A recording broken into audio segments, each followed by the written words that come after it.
Sarasating Vyasam Tato Jayam Udiriye. Before reciting Srimad Bhagavatam, which is our very means of conquest, we should first offer our respectful obeisances to the Supreme Personality of Godhead, Lord Narayan. To Nara Narayan Rishi, the supermost human being, Mother Saraswati, the goddess of learning, to Srila Vyasadeva, the author, and to Srila Prabhupada, our spiritual master. Nama Om Vishnu Padaya Krishna Prastaya Pantale Srimati Bhakti Vedanta Swami Niti Namane Namaste Saraswati Deve Gauravani Pacharine Nivasesha Sunyavadi Vasketali Satarine Shri Krishna Chaitanya Prabhu Nityananda Shri Advaita Gadadhara Shivasari Gaura Bhakta Vrinda Hare Krishna Krishna Krishna Hare Hare Hare Rama Rama Rama Hare Hare. So, we're still in the Srimad Bhagavatam Canto 3, Part 1, and we're in the Chapter 7, which is titled Further Inquiries by Vidura, and today's text 14. Did you put his Prabhupada's book out? It's over there on that shelf. I'm sorry, I should have thought of it sooner. There's a book thing to hold it, and his glasses are there. It's in that cabinet. It's on the next to the next to the bottom. You know, the one right above the bottom. You'll see it, that big blue one there on the right. That's the one. And then you just go to the seventh. Yeah, that's the one. 7th chapter, the 14th verse. Thank you very much. We have it up? Okay. Asesha Samklesha Samavidante Asesha Samklesha Samamvidate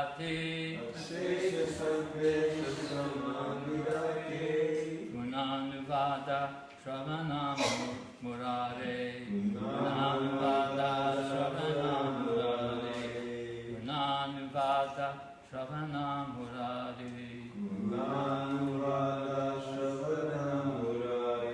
Kimva Punastas Charana Ravinda Kimva Punastas Charana Ravinda Kimva Punastas Charana Ravinda Kimva Punastas Charana Ravinda Paraga Seva Ratiratmalabda Paraga Seva Ratiratmalabda Paraga Seva Ratiratmalabdha Asesha Sanklesha Samavidate Asesha Samavidate Gunanuvada Shravanam Murare Kimva Punastat Charanaravinda Kimva Punastat Charanaravinda Paraga Seva Ratiratmalabde Paraga Seva Ratiratmalabda Asesha Samklesha Samamvidate Asesha Samklesha Samamvidate Gunanuvada Shravanam Murare Gunanuvada Shravanam Murare Kimva Punastat Charanaravinda Kimva Punastat Charanaravinda Paraga Seva Ratya Atmalabda Paraga Seva Ratya Atmalabda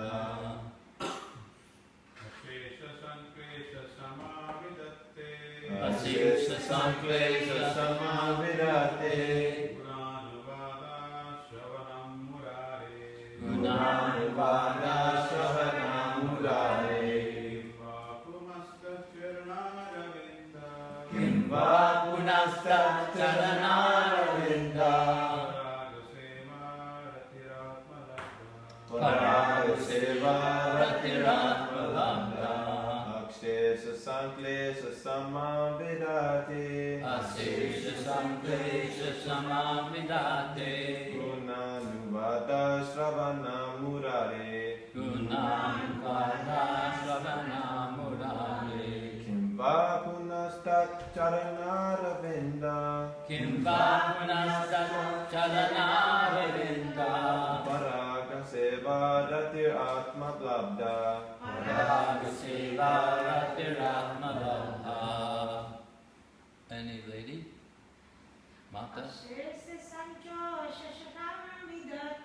Asesha samklesha samamvidate. Gunanavada savanam murare. Kimva punastat charanaravinda.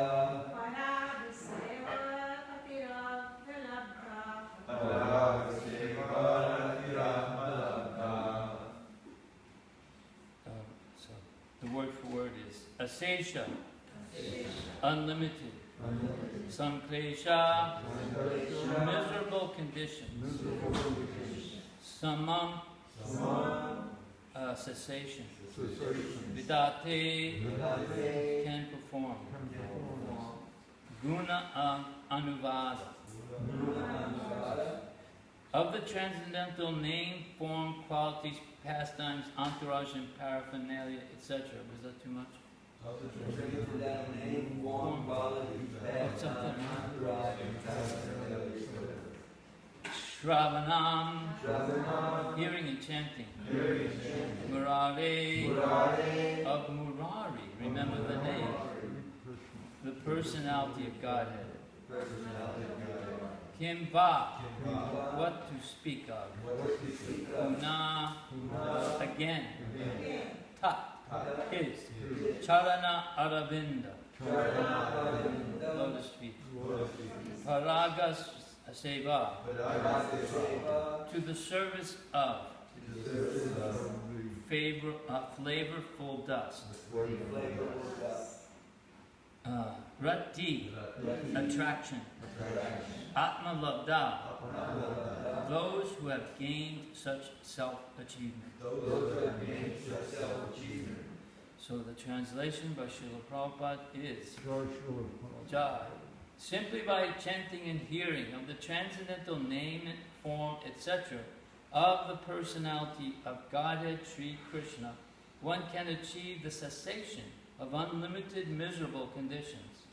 Therefore, what to speak of those who have attained attraction for serving the flavor of the dust of the Lord's lotus feet? Please repeat. Simply by chanting and hearing of the transcendental name, form, etc. of the personality of Godhead, Sri Krishna, one can achieve the cessation of unlimited miserable conditions. Therefore, what to speak of those who have attained attraction for serving the flavor of the dust of the Lord's lotus feet.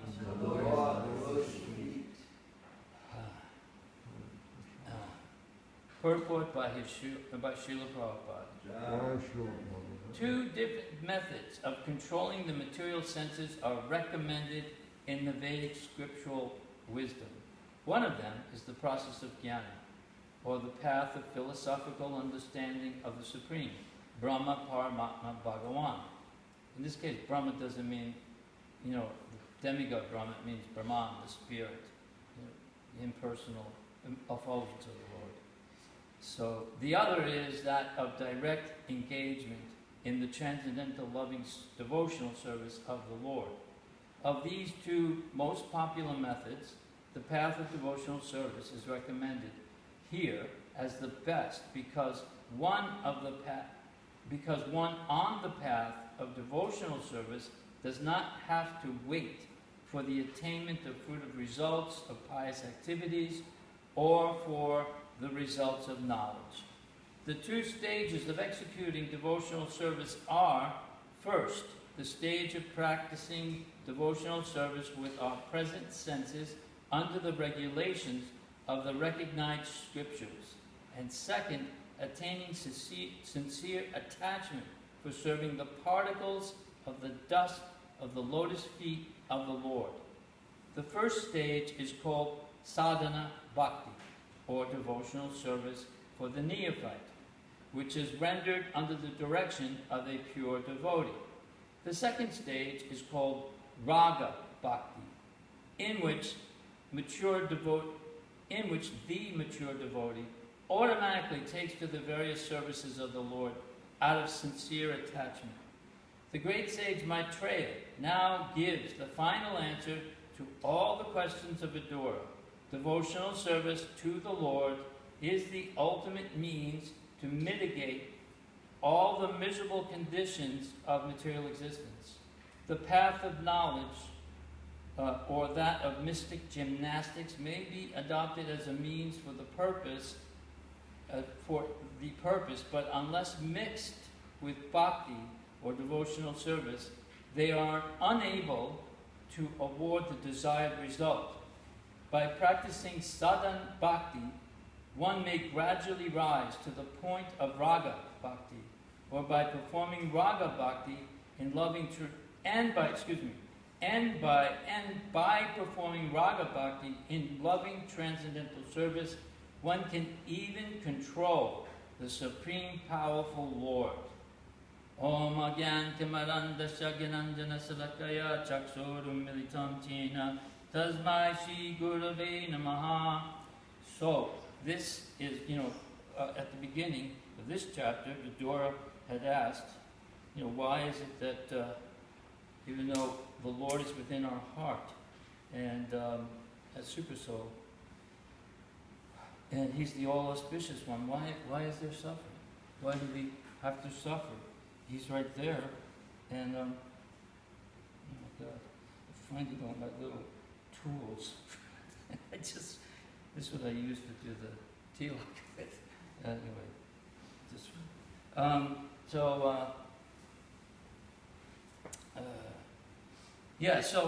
So why are we suffering if Krishna's right within us?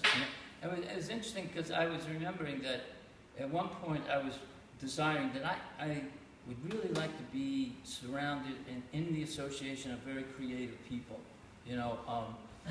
Whether it's musically or painting, artistic, writing or architecture, things like that. I really like to associate with people that use their creative intelligence. And then I realized I have the Creator in my heart. He's the supreme artist. He's the supreme creator. He's the so who else is superior to him? So in this particular situation, we have to understand. So here, Krishna is the root. He is the source of all of us. There's a verse, I think it's in the 15th chapter, Mamai Vamsa Indriyani Jiva Bhuta Loka. Bhuta. What? Jiva Bhuta. And then it goes Manatsat Stani Indriyani Prakriti Stani Kriyate. So these fragmental particles of dust of Krishna are mine, and they are struggling in this material energy with their five senses, including the mind.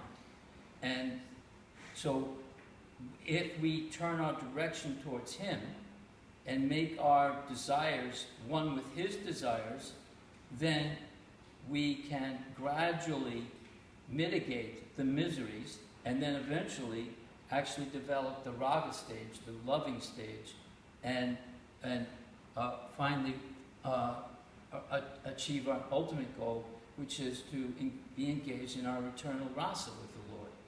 But as long this material world is created by the Supreme Personality of Godhead to satisfy the living entity's desire to separate. When we want to separate our thoughts, we want to separate our words, we want to separate our deeds from Krishna. That's why this whole material world is going on.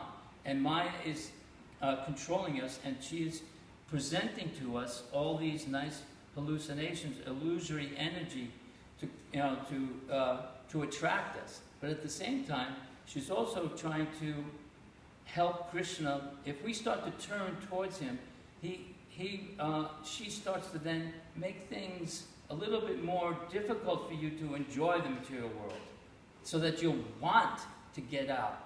You want to be with Krishna again. And the whole, actually I was listening to a very interesting, several parts of talks by Siddhartha Prabhu. And he, early on, he was in like the late 80s and 1990, like that, he was already aware of virtual reality and these alternative, like these games and so on. And I heard this one interview. He was on a radio show, and he never uses the word soul. He only speaks of consciousness, because the scientists they haven't figured out where is consciousness coming from. So if we're matter, then why can't consciousness come from any matter? Why can't we, why doesn't this have consciousness? And here's the other thing. They don't even understand, like that very famous discussion that Prabhupada had with that French cardinal, Danilou, or something like that. And Prabhupada was saying that you have to, thou shalt not kill means don't eat meat. And he said, no, animals don't have souls. Well, what is the difference between a dog, a cat, a cow, and this chair? I mean, is it, do they have is this chair on the same level and can be destroyed, and we can destroy the cow for our own pleasure? There's no difference? You don't see any difference between a cow and that wooden pole over there? One is animate. One has consciousness. The symptom of the soul is consciousness. We can't see it, but we know that the soul is present because of consciousness. And once the consciousness is gone, that is what the state we call death. But the soul never dies. And Krishna is the supreme consciousness. So we are conscious living entities, living in this. Actually, they were comparing it to the movie The Matrix, which I never actually saw. I saw clips of it, but they were comparing it to that. And Sariputta said that the first one was kind of had the right understanding, in the sense that the soul isn't actually within the material energy; it's manipulating it. And Krishna, based on our desires and based on our qualifications, he's reciprocating and presenting us with various opportunities. And then we start to identify with these various so-called family members and nationalities and occupations. We identify with them, but they don't last. They disappoint us. They end. We don't end ourselves, but we have to leave the situation. We have all the hard work. You've done everything to just like, say, if you had this big plan for a nice program outside, you put up the pondo and you got all the tables out, and it's the weatherman's telling you it's going to be a great day, and then all of a sudden, whoops, he got it wrong, and there's a big, huge, windstorm and rain, and the whole thing is ruined. Or you're having a parade, and the expression is, don't rain on my parade. So, this is the nature of the material world. We, majajaksena prakriti siyati chara chara, hetunanena kanteya jagat vivar vivartate. This is my energy. I'm in control. I'm manipulating this energy, and he is supplying us according to our desires and according to our qualifications. And we're identifying with what we are not. We are not a product of the material energy. We're identifying with dead matter.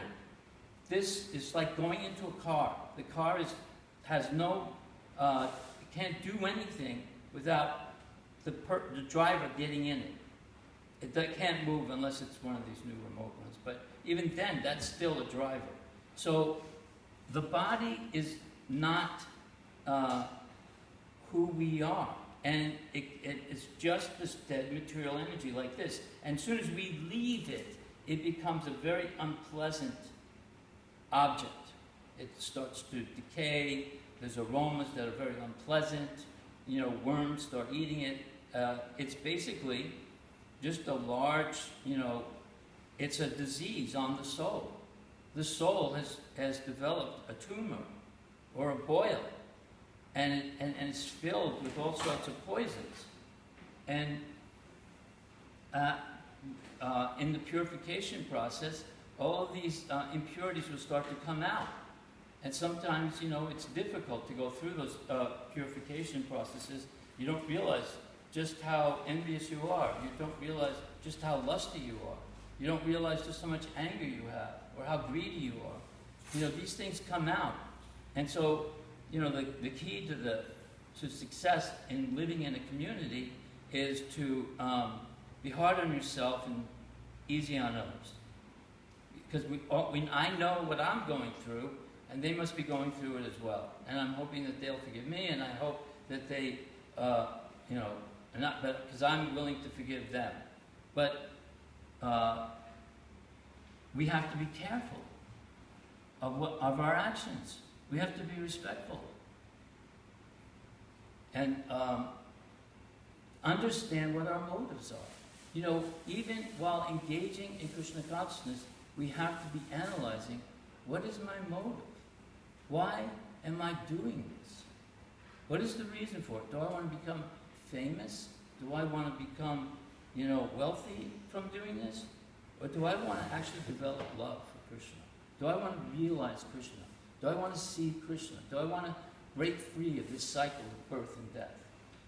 So we are consciousness, and Krishna is the supreme consciousness.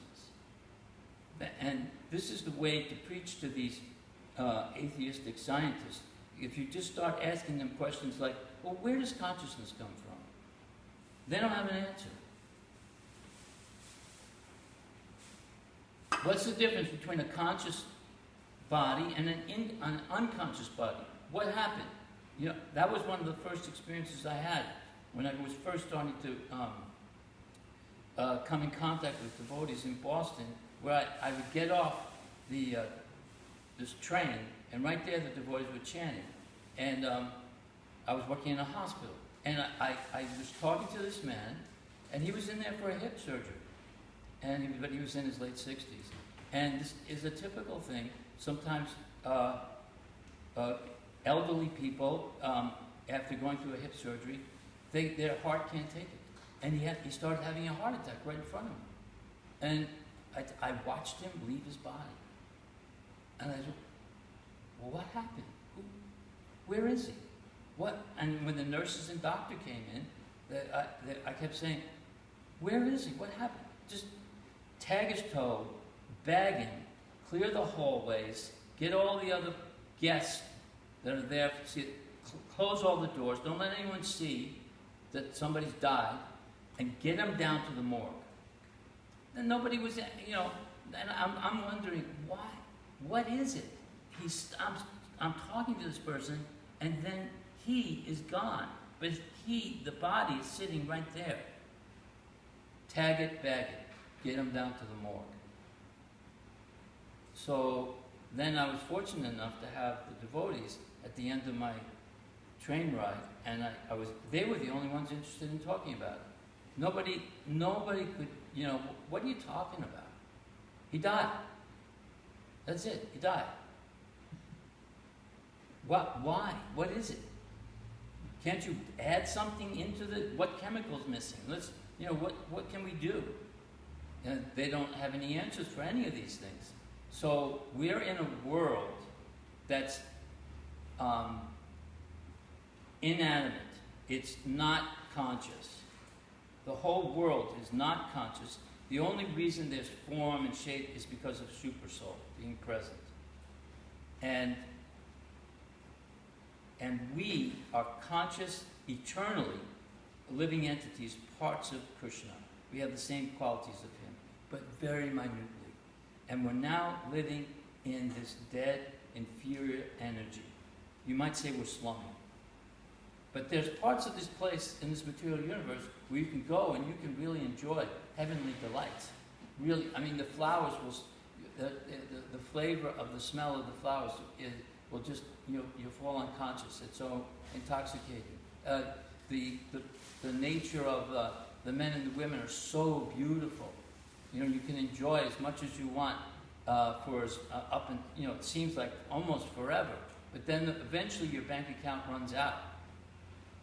And then you have to start back again in the world of dualities. But even in the heavenly planets, there's envy, there's, other problems. So this is, Krishna's trying to fulfill our desires. We blame God. Why am I suffering? You're suffering because you're trying to be separate from me. And I've given you a world where you can try to be separate from me. But he's constantly reminding us. He's traveling with us. He's always there. He knows everything. He's witnessing everything. And in various situations, he's helping us out. Sometimes the biggest, most uncomfortable obstacle that you can face is actually the biggest, most wonderful blessing. It's a blessing in disguise. You don't see it now, but you'll see it later. And and this is where, this is the ending of this whole series of answers that Maitreya is giving. And there was one other point, I can't remember right now. Well, does anyone have anything they'd like to add right now? Or there was something down here. Well, the first stage is called sadhana bhakti, and that's the stage we're in, which means that there's rules and regulations, and the way we get out is that it's not like through gymnastics or just studying books and memorizing and taking tests.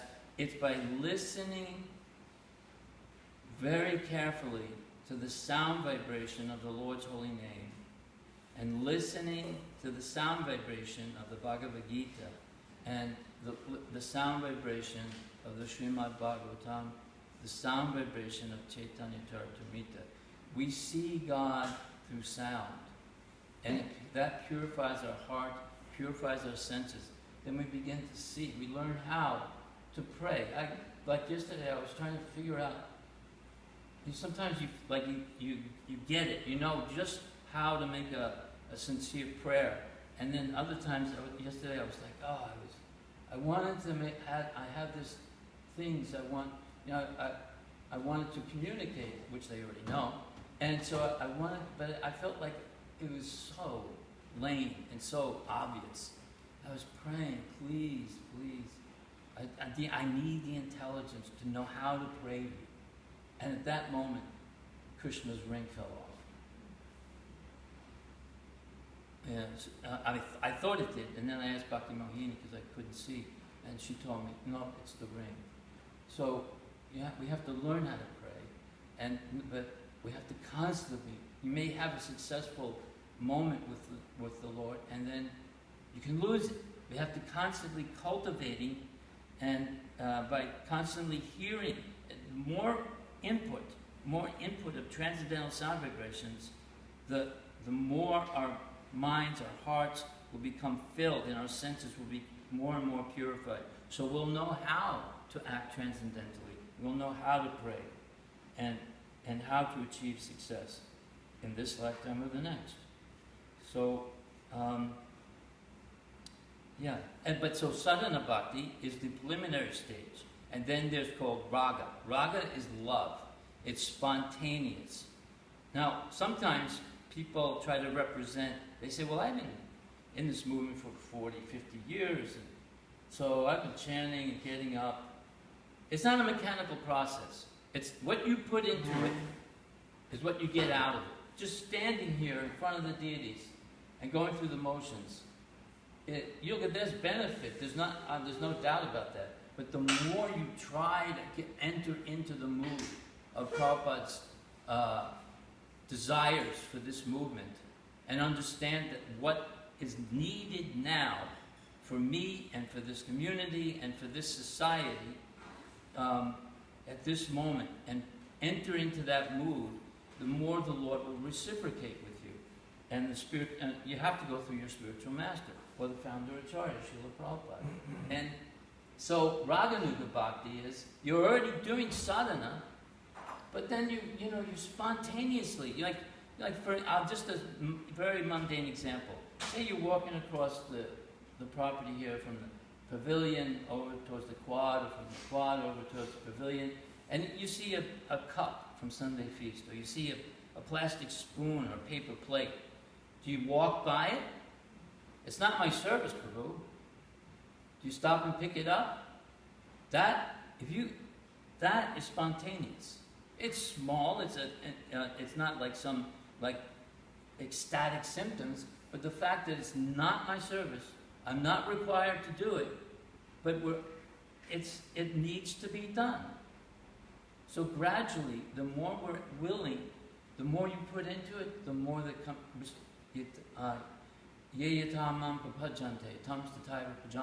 The more you engage in bhakti,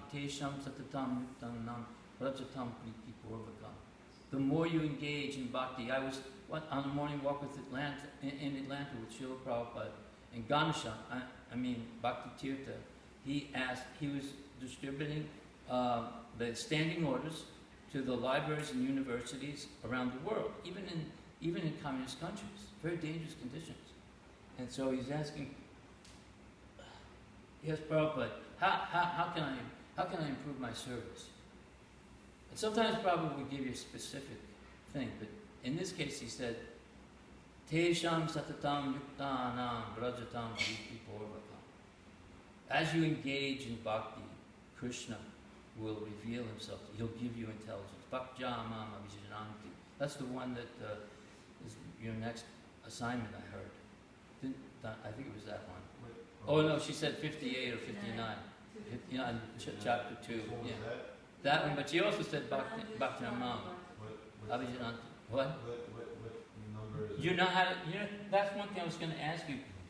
If you have the first line, Bhakjamam abhijananti, do you know in the back of the Bhagavad Gita, there's an index, not past the index, and then there's for the verses, you'll just look up under B, Bhakjamam abhijananti, and I can tell you right now, I'll look it up.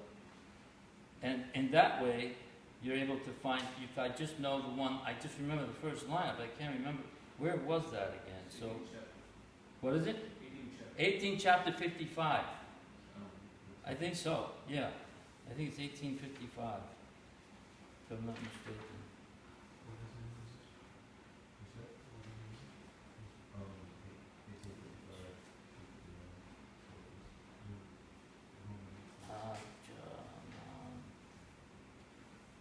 Let's just go to 1855 and see if I'm right.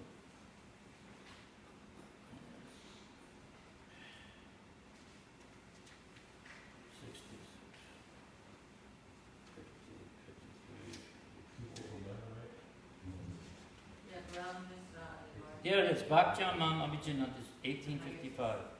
Yavan, what is it? Oh no, he was just asking me. Yeah. You know the verse? No, I'm just Okay. answering his question, sorry.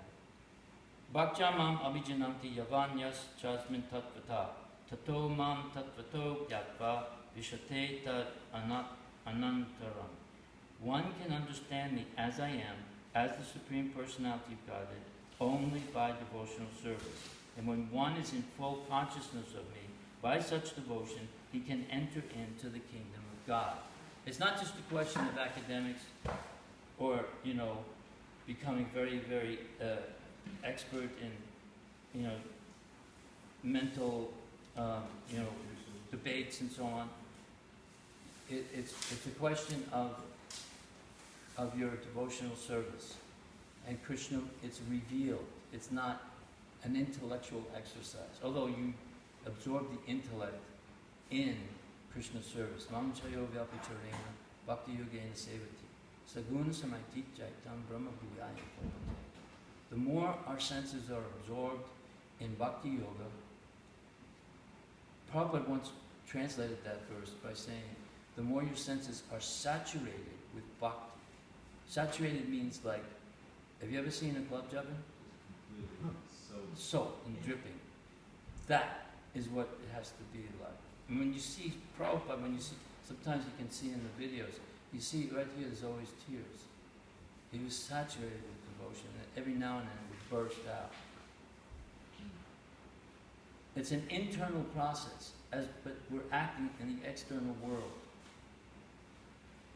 But it's really interesting to study the lectures of Siddhartha, the way he's preaching about consciousness and about to a class of people that don't think about religion at all. And he explains it in a very, very,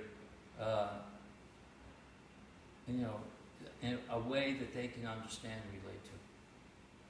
So, yes? Well, what you just said, Roy, thank you so much. It's, yesterday, it just reminded me, the purport, it says, our activities must be so transcendently saturated that the Lord will be kind enough to look upon us favorably. And that ties in with what you were talking about, revelations. Yeah. Revelation from the Lord, He's favored us. Yeah. Yeah. And when I heard Prabhupada say saturated, I thought, wow, that's, but, and so, but he was giving this one example, because like, every now and then Super Soul will just give you this idea, like say, sometimes we would get, where one time in the Smoky Mountains, we were trying to distribute books there, and they were constantly creating problems. They said, well, you can distribute up there, but you have to be behind a table. You can't just walk around the parking lot. And so then what they did was, they put the table at the far end of the parking lot where nobody would walk out. So in the Smoky Mountains, there's only a water fountain. There's no soda machines. You can't have any kind of commercial things. It's a national park. So what we had, the devotees made really ice cold lemonade for Shada. And we had a sign, free lemonade. And they'd come over and for free, and then we'd talk about the books. They'd sell the books. So then that was Krishna's intelligence, gave us intelligence how to do it. There's so many examples like that. And Sariputta was talking about this man, a scientist who was an atheist. I can't remember his name, and I'm not sure which century he was in. But for some reason, I think it was 1947. And he was staring at this math equation for days, hours after hour, day after day, and then he just walks away from it, and then all of a sudden he's doing something completely unrelated, something frivolous, anything. Maybe he's playing tennis or something, and all of a sudden the whole answer is in his head. And so this is an atheist. But he started saying, how is this happening? This doesn't make sense. He started calling it subliminal. I have trouble saying that word. Subliminal self. In other words, Paramatma. A subliminal self, a secret, quiet intelligence is giving me the intelligence. Like Mozart, his whole symphonies would just come to him when he's walking. He'd see the whole thing. The thing is, he couldn't write it all down fast enough. And there's other examples.